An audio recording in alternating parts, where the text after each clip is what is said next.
stop for a second. Let me ask you something honestly. Do you ever feel like your days just disappear, but nothing really changes? Like you're busy all day, but at the end of the week, you ask yourself, what did I actually do? Exactly. And here's the scary part. It's not because you're lazy, it's because of your routine. That's uncomfortable to hear, but it's true. Your routine is quietly deciding your future, whether you like it or not. Most people think big moments change their lives. A new job, a new year, a big decision. But real change doesn't happen in big moments. It happens in boring ones, daily ones. The way you wake up, the first thing you do in the morning. That tiny moment already sets the direction of your entire day. And most people never notice it. They wake up, grab their phone, scroll for just 5 minutes. And suddenly, it's 30 minutes. Stress starts before the day even begins. And then people say, why am I always tired? Why do I have no motivation? But motivation isn't the problem. The system is. That's why today's episode matters so much. Because once you understand your daily routine, you understand why your life feels stuck or why it's moving forward. And here's a promise to everyone listening. By the end of this conversation, you'll look at your day differently. Not with pressure, but with clarity. We're not talking about waking up at 5 a.m. or becoming a perfect person. No extreme rules, just real life, real routines. Morning, afternoon, evening, and how small changes there quietly change everything. So if you've ever said, I want to improve my English, I want more balance, I want better days. Then stay with us, because your routine might be the missing piece. All right, let's start at the beginning of the day, the morning. Because how you start decides how you finish. All right. Before we go any further, quick introduction. This is John, and you're listening to the Easy English Habits Podcast. And I'm Emily. We're really glad you're here with us today, because this conversation is for real life. Exactly. No pressure, no perfection. Just honest talk about daily routines. The small things we all do every day, and how they quietly shape our lives. All right, Emily. Now let's really begin. Let's talk about mornings. Let me ask you something first. Have you ever noticed how one small morning habit can completely change your whole day? Absolutely. Some mornings feel smooth and calm, and other mornings feel like chaos from the first minute. Exactly. And most people think their day goes wrong because of work or because of other people. But the truth is, it often starts the moment you wake up. That's so true, John. The morning quietly sets the rhythm, and people don't even realize it. All right. Before we go deeper, quick intro. This is John, and you're listening to the English Leap podcast. And I'm Emily. We're really happy you're here today because this episode is very practical. No theory overload, just real daily life. So, Emily, let's start simple. What does your morning usually look like? Honestly, my morning is very human, not perfect at all. That already sounds relatable. I usually wake up around 7, and the first thing I do is not jump out of bed. I just lie there for a minute and think, okay, new day. That pause is important. Most people grab their phone immediately. Oh yes, that temptation is strong. Sometimes I win, sometimes my phone wins. Same here. When I wake up, I try to stretch a little.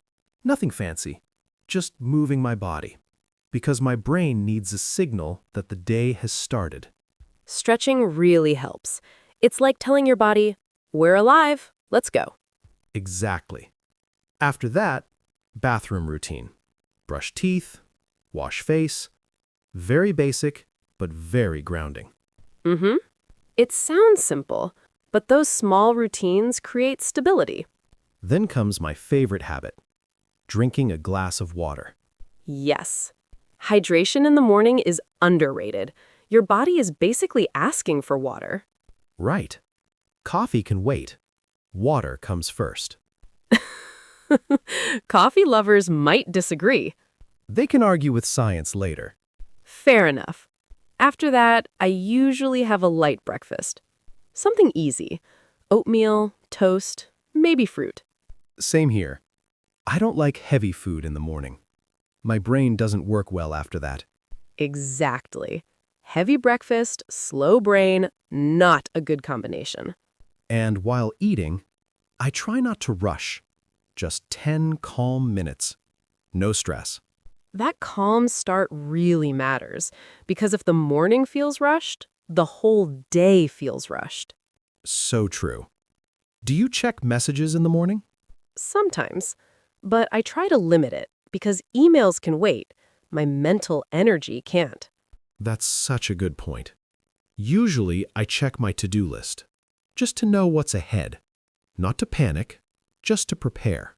Preparation reduces anxiety. When you know what's coming, your mind feels safer. Exactly. And this is important for our listeners. Morning routines don't have to be perfect. They just need to be consistent. Yes. Even small habits create structure, and structure creates calm. Let's be honest. Some mornings fail. Alarm doesn't ring, you wake up late. Those mornings happen, and that's okay. The goal isn't control. The goal is awareness. Knowing how mornings affect your mood. Once you notice that, you start making better choices. And that's the beginning of balance. In the next part, we'll talk about afternoons. Energy, focus, breaks. Yes, because afternoons can either drain you or push you forward. Stay with us. This is where daily routines get really interesting. Let's be honest right away. Afternoons are where most people lose the day. That's painfully true. Mornings feel fresh. Evenings feel hopeful. But afternoons, they test your discipline. Exactly. This is the moment when motivation quietly disappears. And coffee suddenly feels emotional. Yes. So let me ask you, what time does your energy usually drop? Around 2 or 3, like clockwork. My brain just says, nope. Same here. And most people blame themselves. They think they're lazy. But it's not laziness. It's biology. Energy naturally dips. Exactly. So instead of fighting it, we need to work with it. That mindset change alone helps. Because guilt drains energy even more. So true. Let's talk about lunch first, because lunch decides the afternoon. Oh, yes. Heavy lunch equals sleepy afternoon. I learned that the hard way. Big meal, zero focus. Same experience here. Now I keep lunch light, enough to fuel, not enough to knock me out. After lunch, I try not to sit immediately, just a short walk. Movement resets the brain. Even 5 minutes helps. Exactly. It's like telling your body, hey, we're not done yet. I love that. And then comes the tricky part, getting back to work. That transition is hard. Your brain wants comfort. Yes, especially scrolling, that silent productivity killer. Too accurate. So what do you do to refocus? I lower my expectations. I don't plan heavy thinking tasks. I do simpler work. That's smart. Afternoons are better for execution, not deep creativity. Exactly. Emails, organizing, routine tasks. And when focus really drops, I take a short break. No phone, no social media. Just mental rest. Maybe stretching, maybe breathing. Yes, people think breaks are wasted time, but bad breaks are the problem. Good breaks restore energy. Bad breaks steal it. That should be written somewhere. Absolutely. Another thing I noticed, hydration again. Afternoon hydration is real. True. Sometimes we think we're tired, but we're just thirsty. Exactly. So water before coffee. Coffee can support, not replace energy. And let's talk about mindset. Afternoons are not for perfection. They're for progress. That's such an important shift. Doing something is better than nothing. Yes. Small wins keep momentum alive, And momentum carries you into the evening. which is why afternoons matter so much. They connect the day. If afternoons collapse, evenings suffer too. So, to sum it up, light lunch, small movement, smart tasks, real breaks. And kindness towards yourself. That's huge. Because self-criticism kills consistency. Consistency beats motivation. Exactly. And in the next part, we'll talk about evenings.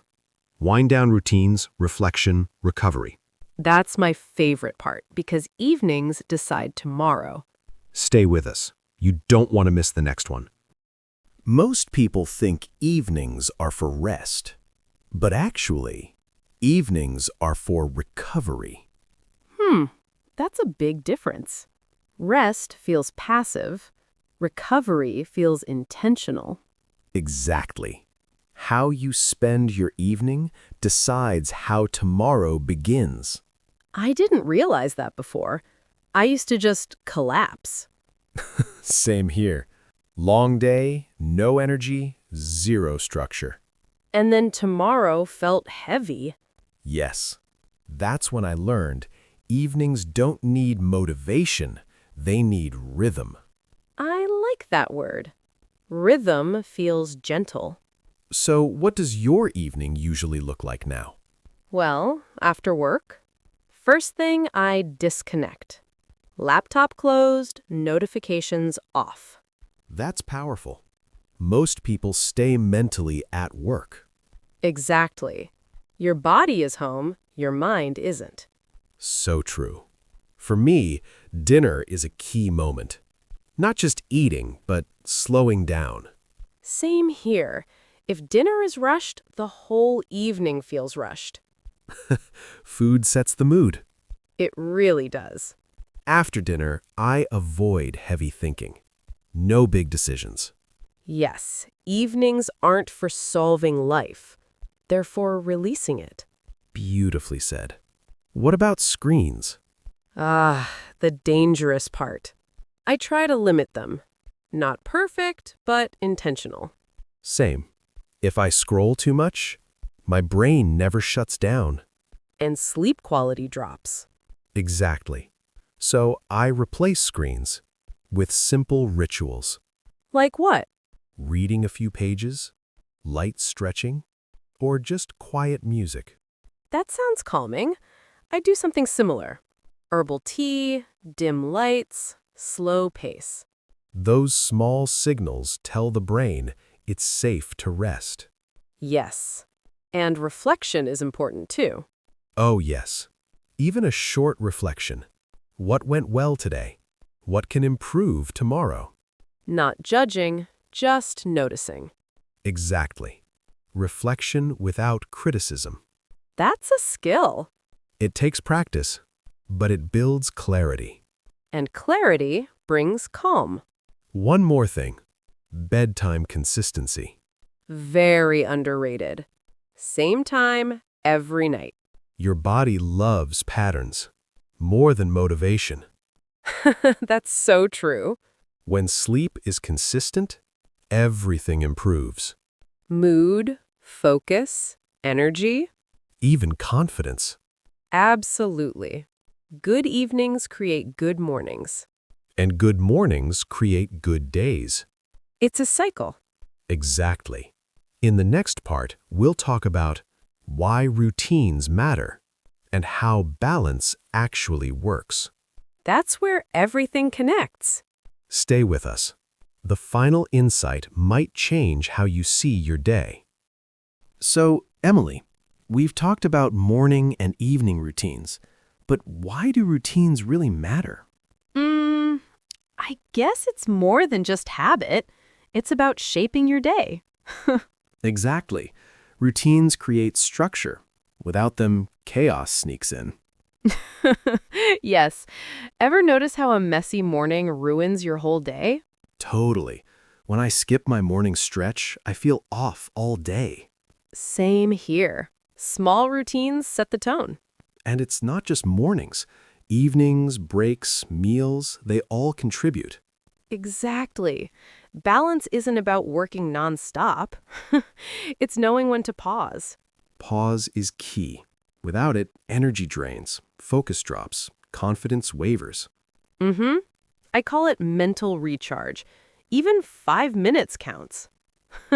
Yes, small pauses compound, like saving energy for the next big task. And it helps with decision fatigue. When choices are fewer, your brain relaxes. Right. That's why planning your day matters, not just for productivity, but for mental clarity. I love that. Routines are like guardrails. They guide you without constraining creativity. Exactly. And consistency is magic. Even tiny routines repeated daily create massive change. Mm-hmm. Like 5-minute English practice. It doesn't seem much, but it grows. Yes, and balance is the unsung hero. Work, study, rest, reflection, play. I like that word, reflection. It's not just thinking. It's noticing, learning, adjusting. Perfect. Balance is dynamic. It shifts with your energy, your priorities. Exactly. And routines help track that balance, so you're not lost. Without routines, days feel like a blur, and weeks pass without progress. Yes, I've been there.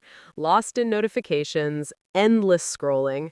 That's why the tiny things matter, from morning stretch to evening reflection. And consistent sleep, hydration, meals, short walks. Little choices create momentum. Momentum creates habits. Habits shape identity. So true. Identity is built daily, not in one big effort. Exactly. And that's the power of routines. They're the backbone of a balanced, productive life. Mm-hmm. When balance is maintained, everything flows better. Focus, energy, mood, confidence. So if someone asks why routines matter, you can tell them it's not boring, it's not restrictive, it's liberating. Exactly. Routines give freedom. Freedom to focus, create, grow. In the next part, we'll dive into action, how starting imperfectly can actually change everything. That's where theory meets practice. Can't wait for that. Stay tuned. Part 5 is going to be explosive. Action, momentum, growth. All right, Emily. Now this is the part where theory meets reality. Mm-hmm. I was waiting for this. Time to get practical. Exactly. You can have the perfect routine, the best mindset, but without action, nothing changes. True. Talking doesn't move mountains. So let's talk about starting imperfectly. Why done is better than perfect is the secret sauce. Oh, I love that phrase. People overthink too much. They wait for the perfect plan, perfect timing. Exactly. And the truth is, perfect never comes, but imperfect action creates momentum. Mm-hmm. Even if it's messy, even if it's scary, taking that first step matters more than planning forever. Right. Momentum compounds. 5 minutes of effort today leads to an hour tomorrow, a habit in a month. Yes, that's why small action is better than inaction. Even tiny progress is progress. And imperfect starts teach you lessons. You learn what works, what doesn't. Adjust, improve, repeat. Exactly. Action breeds clarity. Waiting breeds doubt. Let's give a practical example. If you want to improve English, speak imperfectly today. Yes, say one sentence, make mistakes, laugh at them. You learn more than sitting silently. Even writing imperfectly, sharing your thoughts, correcting later. It builds confidence. Mm-hmm. Momentum is invisible at first, but it grows quietly. Right. It starts small, then suddenly you're unstoppable. And consistency matters too. Imperfect action every day beats perfect action once. Exactly. It's like a snowball. Small push today, avalanche tomorrow. Perfect analogy. Momentum is the engine of success. And the beautiful part, once you start, your brain joins in. Action triggers motivation. Action isn't a result of motivation. Motivation is a result of action. Yes, that flips the usual belief. You don't wait for courage, you create it. Every tiny step reinforces identity. I am someone who acts. I am someone who learns. And the more you act, the more your identity strengthens, confidence grows, clarity comes. Exactly. And you realize you've been overthinking while momentum was waiting for you. That's why starting imperfectly is liberating. It frees you from fear, from procrastination. It's better to try and fail than to never try at all. And once you have momentum, you can tackle bigger projects, take on challenges. It compounds. Action leads to habits. Habits lead to identity. Identity leads to transformation. Exactly. So remember, small, imperfect action repeated daily is more powerful than perfect planning. Yes, your first step is the most important. And when you look back, you'll see the journey from tiny steps to massive progress. That's why action is the ultimate multiplier. Momentum makes everything easier. So our advice for listeners? Start today. Start small. Start imperfectly. Don't wait for tomorrow. Don't wait to feel ready. Perfect. And in the next episode, we'll talk about sustaining progress, building routines that stick. Stay tuned, because that's where transformation becomes permanent. For now, take one imperfect action today. Feel it, learn from it, and let momentum carry you forward. Remember, done is better than perfect. And that's a wrap for part 5. Momentum starts with action. Action starts with you.